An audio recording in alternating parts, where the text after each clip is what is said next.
عليكم السلام. أهلا وسهلا بكم أحبتي في برنامجكم لحظات قرآنية، وهذه الحلقة رقم 368.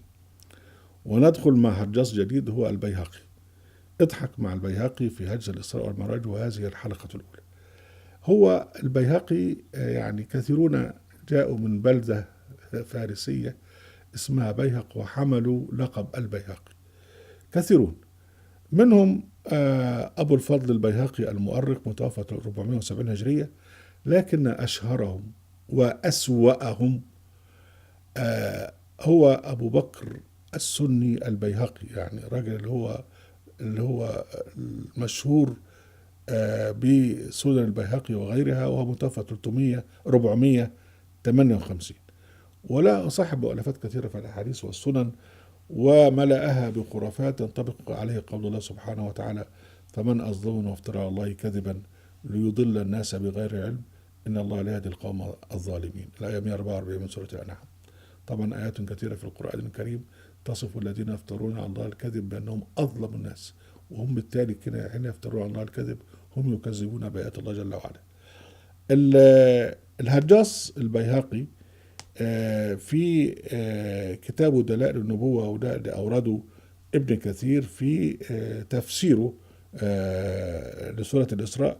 يقول لك: رواية أبي سعيد سعد بن مالك مش عارف إيه، قال أو الحافظ أبو بكر البيهقي في كتاب دلائل النبوة: حدثنا عبد الله حدثنا كذا حدثنا كذا إلخ إلخ إلخ إلخ.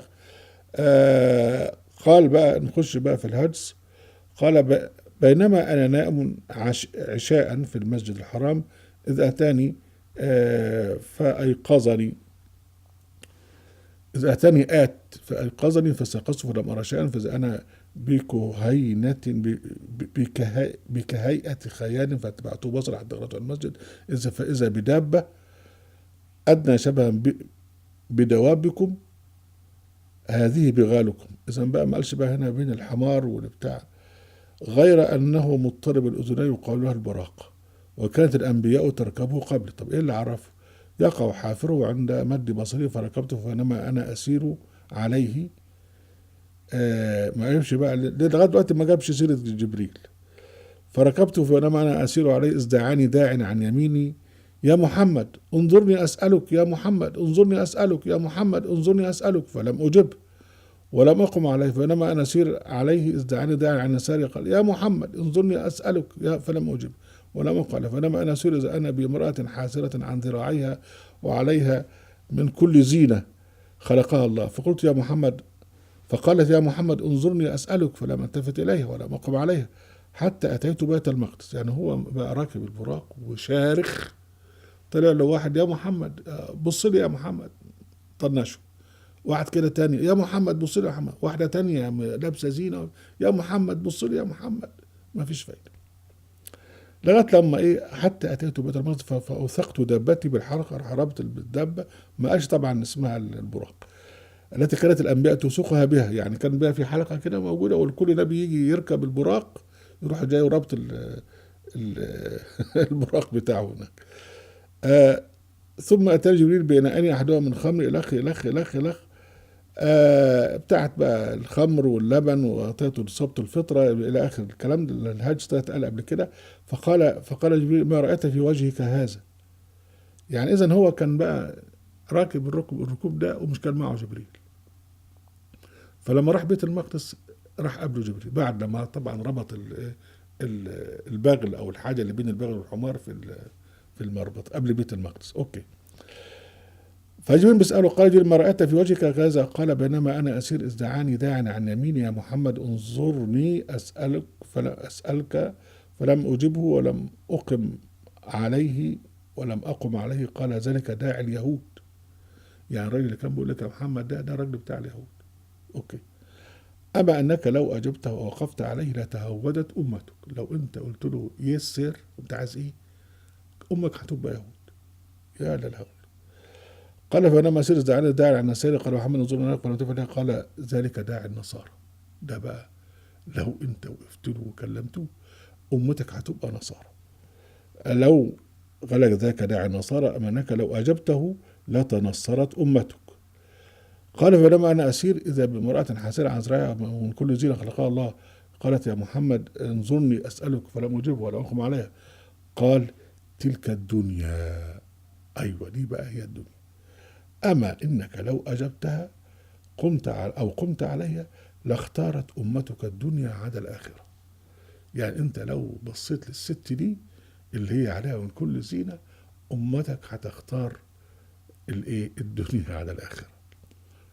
طبعا احنا هنستكمل الهجس ده بعدين، لكن احنا نتوقف هنا مع حكاية نبرة التعصب اللي موجودة في هذا الحديث. وكان طبعا الحديث ده آه، يعني was fabricated، يعني تفبرك في العصر العباسي الثاني، في عصر المتوكل الذي كان متعصبا ضد أهل الكتاب وضد الشيعة وحتى الصوفية وضد المعتزلة، وكان راجل مخه يعني زفت.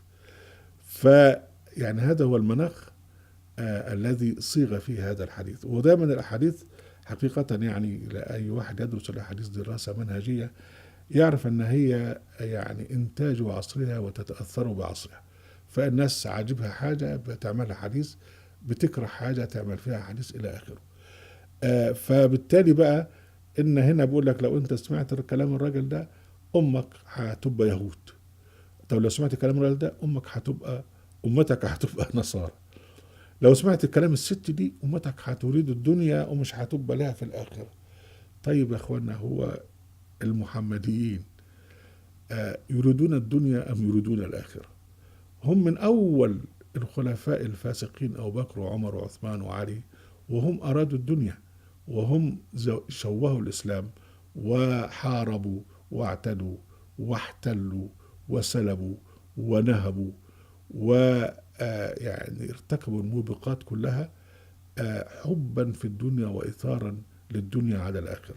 وحتى يعني في موقع توحد ربنا سبحانه وتعالى بصف بعد أصحابه قال: منكم من يريد الدنيا ومنكم من يريد الآخرة. يعني كان موجود الناس من الصحابة والمنافقين والمؤمنين كانوا يريدون الدنيا ولا يريدون الآخرة. لكن المهم حتى ربنا سبحانه وتعالى يعني وصف أكثرية الخلق بأنهم يعني يريدون العاجلة، يريدون الدنيا ويؤثرونها على الآخرة.